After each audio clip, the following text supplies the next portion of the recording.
Sa huli ay pinakawalan na nga ni Ninkyo ang isang pamatay niya na atake kaya ang kislap ng atake niya ay humagupit sa langit at lupa na nagmistulang liwanag na kayang pamunit sa kalawakan. Agad namang napalaya ang mga kawawang kaluluwa matapos itong tamaan ng mabilis na atake at pagkatapos nun ay lumanes na rin ang paligid. Napa-atras naman sa sobrang pangamba si Dongmen Yuan at hindi siya makapaniwala sa kanyang nasaksihan. Sa isip-isip niya ay mukhang wala talaga siyang magiging laban kaya ang tangi na lamang niyang magagawa ay ang gamitin ang huli niyang alas. Samantala nang makita ni Ruan Yuanzi ang naging kaganapan ay mabilis siyang napuno ng inggit at paghanga kay Ninkyo. Alam niyang ang Song of Time na ginamit nito ang simbolo ng pinakamataas na kapangyarihan ng Red Moon City. Isa rin itong napakalakas na artifact na kailangang subukang mapasunod ng bawat City Lord subalit hindi lamang iyon na pagtagumpayan ni Jiang Churan. Simula noong nakaraang henerasyon ay si Ninkyo lamang ang tunay na kinilala nito kaya para sa kanya kung hindi lamang ito namuhay ng nakabukod sa Peach Blossom Cove ay malamang na hindi kailanman napunta kay Jiang Churan ang posisyon ng City Lord. Maya-maya pa ay tinanong na ni Ninkyo si Dongmen Yuan kung kusa na ba itong susuko o mapipilitan pa siyang kaladkarin ito sa kulungan ng Red Moon City. Paglilinaw pa ni Ninkyo na kapag pinili ni Dongmen Yuan na magmatigas ay mas mapait ang sasapitan nito sa kanya kaya naman mag-isip daw itong mabuti bago kumilos. Sa mga pahayag namang iyon ay biglang nanginig si Dongmen Yuan pero imbis na magmakaawa ay nagpasalamat pa siya kay Ninkyo. Saad pa niya na kung hindi raw dahil sa ipinamalas nitong lakas ay hindi siya magkakaroon ng dahilan na gamitin ang huli niyang alas. Matapos naman sabihin iyon ay isang nakakatakot na bagay ang lumitaw sa kanyang bunganga at kasunod nun ay dahan-dahan itong lumabas habang lumalaki sa tulong ng mga natirang soul slave sa paligid. Hindi pa doon huminto ang transformation nito gayong lumikha pa ng mas maraming kamay ang mga soul slave na naabsorb kaya naman halos hindi na ito mabilang.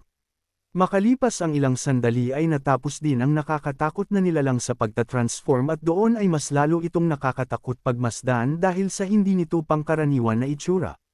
Hindi naman napigilan ni Ninkyo na magpakita ng matinding pagkamuhi habang tinitingnan ang nakakatakot na nilalang gayong alam niya na maraming buhay na naman ang kinailangan para malikha ito. Sa kabilang banda naman nang makita iyon ni Dongmen Yao ay agad itong namutla at tila hindi na nagawa pang makapagsalita. Dahil doon ay kinabahan na tinanong ni Cheng Haomiao kung ano ba talaga ang nakakatakot na nilalang at bakit parang kaparehas daw ito ng Golden Soul Slave nila. Sa nanginginig na tinig ay ipinaliwanag ni Dongmen Yao na ang nakikita nila ay ang Ghost Pagoda at isa itong sinaunang Giant Spirit Divine Ability na matagal nang ipinagbabawal gamitin sa kanilang sect. Ang teknik daw na ito ay gumagamit ng 10,000 kaluluwa bilang alay upang tuluyang mapababa ang Ghost King sa mortal na mundo. Habang lumalakas ang Ghost King ay patuloy itong lumalamon ng mga kaluluwa hanggang sa unti-unting mabuo ang buong katawan nito. Bigla namang tumawa ng malakas si Dongmen Yuan nang marinig ang paliwanag ni Dongmen Yao gayong hindi niya raw lubos akalain na alam din nito ang patungkol sa Ghost Pagoda.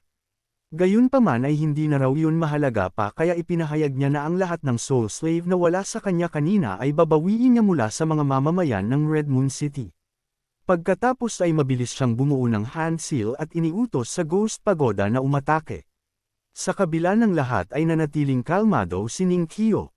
Marahan niyang ipinikit ang kanyang mga mata at inilagay ang kanyang kanang kamay sa hawakan ng espada sa kanyang harapan.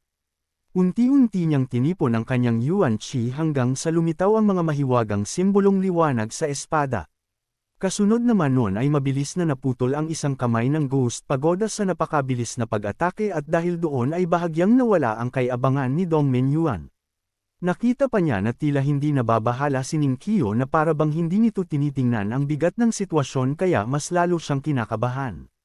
Maya-maya pa ang naputol na kamay ng Ghost Pagoda ay isa-isang inalisan ng mga kawawang kaluluwa para lumipat sa orihinal nitong katawan. Nang makita naman iyon ni Ninkyo ay doon na niya naunawaan ang sitwasyon kung saan hindi basta-basta maaasikaso ang Ghost Pagoda. Nalaman niya rin na ang libo-libong mga kaluluwa na bumubuo dito ay may sarili pa rin na mga kaisipan ngunit puwersahan lamang kino-control ng Ghost Pagoda kaya naman biglang yumangay ang paligid. Kinumpirma naman agad ni Dongmen Yuan ang mga sinabi ni Ninkyo at pagkatapos nun ay may pangi-insulto niyang isinigaw na mamaya lang daw ay magiging kabilang na sila dito. Sisiguraduhin niya raw na wala siyang ititira sa buong Red Moon City kaya naman umanda raw si Ninkyo na maging parte ng kanyang Ghost Pagoda. Kasabay naman ng mga salitang iyon ay mabilis na sumugod ang Ghost Pagoda kay Ninkyo habang sumisigaw ng malakas. Muli namang pumikit si Ninkyo sabay huminga ng malalim at pagkatapos nun ay halos isang hindi marinig na awitin ang umalangaw-ngaw sa buong Red Moon City. Ang himig nito ay tila nagmula sa kalangitan at marahang pumasok sa puso ng bawat nakarinig na nagdulot ng kakaibang pakiramdam ng paglipas ng panahon at kalungkutan ng mundo. Nang marinig iyon ay biglang nagsimulang bumigkas si Leon Xiao ng isang sinaunang tula na tila ganap na umaayon sa himig ng Song of Time ni Ninkyo. Ang bawat salita ay lalong nagpalalim sa mahiwagang awitin hanggang sa manginig ang puso ng lahat ng naruroon. Sa sandali namang matapos siya ay dahan-daang iminulat ni Ninkyo ang kanyang mga mata at agad niyang pinakawalan ang kanyang pinakamakapangyarihang teknik. Nang tuluyan namang bumagsak ang kanyang atake ay tila kaya nitong putulin hindi lamang ang kalangitan kundi maging ang nakaraan at kasalukuyan pati na rin ang hinaharap. Sa harap ng hindi mabilang na eksperto ay tuluyang nahati sa dalawa ang dambuhalang Ghost Pagoda sa isang was-iwas lamang ng espada. Kasama nito ay sumabog ang napakalaking itim na bola ng enerhiya at ang hindi mabilang na masasamang espiritu ay nagsitakas sa lahat ng direksyon. Ngunit bago pa man sila makalayo ay isa-isa silang nilamon ng kapangyarihan ng panahon hanggang sa tuluyan silang maglaho. Ang libo-libong ligaw na kaluluwa ay tila pinatawad sa kanilang mga kasalanan at marahang tinangay patungo sa kanilang huling hantungan. Sa umpisa ay hindi pa naunawaan ng mga nakasaksi iyon pero nang maramdaman nila ang mga malamig na presensya ng mga ito ay agad silang napuno ng paghanga kay Ninkyo. Mahinahon namang sinabi ni Ninkyo pinapalaya na niya ang lahat gamit ang kanyang makapangyarihang atake kaya umaasa raw siya na tatawid ang bawat isa sa tamang landas. Nang marinig iyon ay hindi napigilan ng mga naruroon na manalangin nang sa gayon ay mas lalong mag-abayan ang mga kawawang kaluluwa na nakaalaya sa sumpa ng Ghost Pagoda. Bahagya namang nanigas ang katawan nila Ning Hangfeng at Ruan Yuanzi sa kanilang nasaksihan gayong malinaw sa kanila na ang lakas ng atake ni Ninkyo ay naabot na ang tugatog ng kapangyarihan. May kukumpara na ito sa mga sect master ng 7 major forces ng kontinente pati na rin sa 10 great sovereign na kinikilala ng mundo kaya naman hindi nila maitanggi na napag-iwanan na talaga sila. Samantala tuluyang natulala si Dongmen Yuan at hindi na siya makapagsalita habang nakabuka lamang ang kanyang bibig sa sobrang pagkabigla. Sa sumunod na sandali ay unti-unti nang naglaho ang ipinagmamalaki niyang Ghost Pagoda na parabang tinangay ito ng malakas na hangin. Kasabay nito ay bumuga siya ng napakaraming dugo habang ang buong katawan niya ay mabilis na nawalan ng lakas. Sa loob lamang ng ilang sandali ay tila tumanda siya ng daan-daang taon. Ang kanyang mukha ay naging mapotla at wala ng bakas ng dating sigla. Nang makita iyon ay agad na sumugod si Little 8 upang iligtas si Dongmen Yuan. Kahit nanginginig sa takot ay naglakas loob siyang tumayo sa harap nito at sinubukang pigilan si Ninkyo. Nagbabala pa siya na hindi maaaring patayin si Dongmen Yuan sabay nagtanong kung alam ba raw ni Ninkyo kung sino ang kanilang pinuno. Walang anumang emosyon na naglakad si Ninkyo papalapit sa kanya. Hindi man lamang siya gumawa ng malaking galaw ngunit isang hindi nakikitang higanteng palad ang biglang hamampas sa mukha ni Little 8 at pinalipad siya sa ere. Pagkatapos naman nun ay malamig lamang nang ngumiti si Ninkyo at sinabi na kung ang tinutukoy ba nito ay walang iba kundi si Ling Bai. Saad pa niya na kung oo ay hihintayin niya ito na dumating gayong hindi siya natatakot kahit pa personal siyang harapin ito. Pagkasabi niya nito ay muli niyang sinampal si Little 8 at muling pinalipad palayo. Nang marinig naman ng lahat ang pangalang Ling Bai ay sabay-sabay silang napasinghap. Napagtanto nilang ang tinutukoy nito ay ang may titulong Night Shadow Martial Sovereign na kilala rin bilang ika-4 na pinakamakapangyarihang nilalang sa 10 Great Sovereign. Pati ang mga Young Master na ngayon lamang nalaman ang patungkol doon ay hindi nakaligtas sa matinding pagkabigla gayong bukod sa hindi nila inaasahan iyon ay nakakapagtaka rin na parang baliwala lamang kay Ninkyo ang isang nilalang na kagaya nito. Malinaw naman na hindi talaga kinakatakutan ni Ninkyo si Ling Bai kahit pa ito ang ika-4 na Great Sovereign kaya napapatanong na ang iba sa kanila kung ano ang pinanghahawakan nito. Si Jiang Rubing naman ay tuwang-tuwa na makita ang kanyang master na walang kinakatakutan at sa isip-isip niya ay gusto rin daw niyang dumating ang araw na magawa niya rin ang ganitong katapangan. Sa kabilang banda naman ang ating bida ay bahagyang napabuntong hininga nang marinig ang pangalang Ling Bai dahil alam niyang malaking problema ang kinakaharap nila ngayon. Dagdag pa niya na tanging si Ningqiu lamang ang may lakas ng loob na ganap na baliwalain ang isang halimaw na tulad ni Ling Bai gayong kung si Jiang Churan ang naririto ay tiyak na iba ang magiging tugon nito. Samantala nabalot naman ng malamig na pawis si Ruan Yuanzi habang dala-dala ang katawan ni Dongmen Yuan dahil kung hindi sana nabunyag ang tunay na pagkakakilanlan ng pinuno nito ay maaari pa sana nilang lutisin ang usapin ng palihim. Ngunit ngayong alam na ng lahat ang katotohanan ay anumang susunod nilang hakbang ay maaaring maging dahilan upang tuluyan nilang makabangga ang isa sa pinakamapanganib na tao sa buong Chanwu Continent. Kahit ganoon ay hindi pa rin sumuko si Little Eight at muling nagtangkang magsalita. Ngunit bago pa man niya matapos ang kanyang sasabihin ay isa na namang napakalakas na sampal ang dumapo sa kanyang mukha at muli siyang pinalipad ni Ningqiu na tila isa lamang siyang langaw sa kanyang harapan. Sunod-sunod na sampal ang walang awang ibinigay ni Ningqiu kay Little Eight.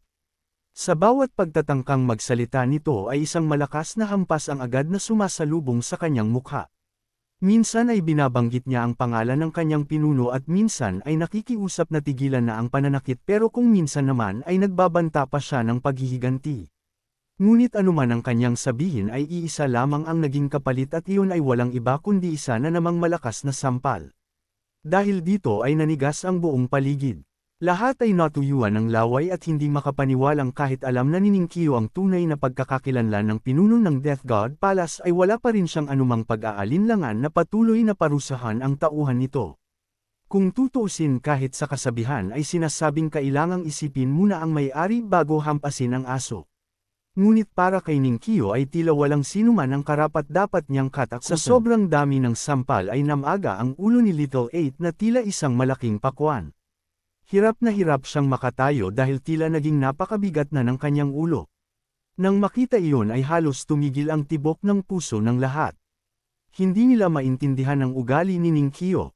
Kapag nagsasalita si Little Eight ay sinasampal siya at kahit manahimik naman ito ay sinasampal pa rin. Sa kanilang paningin ay isa talaga siyang babaeng walang kinatatakutan. Dahil dito ay tuluyan ng natuto si Little Eight. Hindi na siya nagtangkang bumangon at nanatili na lamang siyang nasa sahig upang maiwasan ang panibagong sampal. Ngunit malamig pa ring sinabi ni Ningqiu na kahit pa si Ling Bai mismo ang dumating ay hindi pa rin ito mailigtas ang kahit sino man. Pagkatapos ay malamig na tumingin si Ningqiu kay Ning Hangfeng at iniutos na dalhin ang 5 bihag sa kulungan. Ayon sa batas ng Red Moon City ang sinumang lumabag sa kanilang mga alituntunin ay nararapat lamang na patawan ng kamatayan kahit sino pa man ang kanilang pinaglilingkuran. Napabuntong hininga naman ang matandang si Ba Changhe habang tinatanggap ang hatol gayong alam niya na wala na siyang magagawa pa, maging si Master Li ay hindi na rin nakasagot pa at tanging nasa isip na lamang niya ay ang manatiling buhay sa pamamagitan ng pagsunod. Hindi naman sa isipan niya kung saan nagmula ang ganito kalakas na nilalang sa kontinente dahil aminado siya na kahit maibalik ang dati niyang lakas ay hindi pa rin niya kakayanin itong tapatan. Simula nang magising siyang muli ay ito na ang pinakamalakas na nilalang na nakatagpo niya at natitiyak niyang ang pinuno lang nila ang may kakayahan na makatapay dito. Sa kabilang banda naman ay agad na sumunod si Ning Hangfeng sa utos ni Ningqiu pero dahil hindi na niya kayang magpasya sa ganitong kalaking usapin ay ipinatawag niya ang mga martial sovereign ng Imperial Army upang bantayan at dalhin sa kulungan sina Li at ang 4 pang kasama nito. Pagkatapos naman nun ay marahan na tumungala sa kalangitan si Ningqiu at tinawag niya si Darnoth Kang Tian ng Beiming Dark Palace. Sinabi niyang kung nais nitong dalhin si Leon Xiao sa Beiming Dark Palace ay mas mabuting bumaba ito upang pag-usapan nila ng harapan.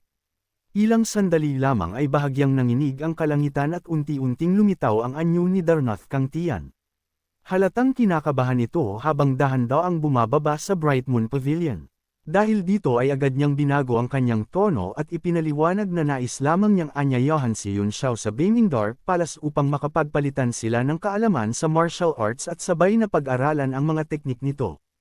Nilinaw pa niya na ang pinakapag-uusapan nila ay ang paraan ni Yun Xiao sa pagpawalang bisa ng kanilang secret art kaya normal lang naman daw na anyayahan niya ito.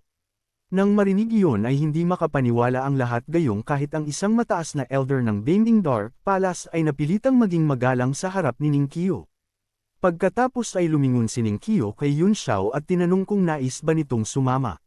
Ngunit agad na umiling si Yun Xiao sabay may pagka-inosente niyang sinabi na masyadong nakakatakot si Darnoth Kang Tian at baka patayin lamang siya nito kapag sumama siya. Napakamot na lamang ng ulo si Darnoth Kang Tian at pilit na tumawa. Ipinaliwanag niyang labis lamang niyang hinahangaan ang mga batang henyo at tiniyak niyang walang sinuman sa Beiming Dark Palace ang mga ngahas na sakta ng ating bida. Dagdag pa niya kung ayaw talaga nitong sumama ay hindi nila ito pipilitin. Ngunit agad na sinagot ni Li Yun Xiao na kung ganoon ay bakit pa sinabi noon sa kanya ni Darnoth Kang Tian na hihintayin siya nito sa labas ng Red Moon City at hindi siya hahayaang makaalis habang buhay. Dahil dito ay lalo pang napahiya si Darnoth Kang Tian. Napilitan siyang sabihin na biro lamang ang lahat ng iyon at idinahilan na nagandahan lamang siya sa tanawin ng Red Moon City kaya nais pa niyang manatili roon ng ilang araw. Humingi pa siya ng pahintulot kay Ning Qiu na manatili ng 10 araw hanggang kalahating buwan na agad naman nitong pinayagan. Ngunit hindi pa rin natapos doon ang usapan. Walang emosyon ding sinabi ni Ning Qiu na kung wala na itong ibang pakay ay maaari na itong umalis dahil hindi gusto ng Red Moon City ang mga taong walang ginagawa. Sa kalooban ni Darnoth Kang Tian ay halos sumabog siya sa galit. Bilang isang respetadong elder ng Beiming Dark Palace ay hindi pa siya kailanman napahiya ng ganito. Gayunpaman ay wala siyang magawa dahil alam niyang hindi niya kayang kalabanan si Ning Qiu. Ang higit pa niyang kinatatakutan ay baka tretuhin din siya nito tulad ng ginawa kay Little 8 at tuluyang mawalan ng dignidad sa harap ng napakaraming tao. Sa huli ay nilunok na lamang niya ang lahat ng galit at magalang na nagpaalam bago tuluyang umalis. Alam niyang hanggat naroon si Ning Qiu ay imposible niyang mahawakan si Li Yun Xiao. Subalit hindi pa man siya nakakaalis ay biglang nagbago ang kulay ng kalangitan. Isang mapulang liwanag ang bumalot sa buong Brightmoon Pavilion at agad na nakaramdam ng kakaibang pagbabago ang ating bida. Biglang kumirot ang kanyang ulo at muntik nang muling lumitaw ang kanyang mapupulang mga mata. Dahil dito ay dali-dali niya itong pinigilan sapagkat alam niyang kapag nagpakita ang kanyang kakaibang anyo sa harap ni Ning Qiu ay maging ito ay maaaring hindi siya mailigtas. Kasabay nito ay napasigaw si Ruan Ziling habang nakatingala sa langit. Nagulat ang lahat nang makita nilang ang buwan ay tuluyang naging kulay dugo. Maging ang buong Red Moon City ay nabalot ng mapulang liwanag na tila papalubog na ang araw.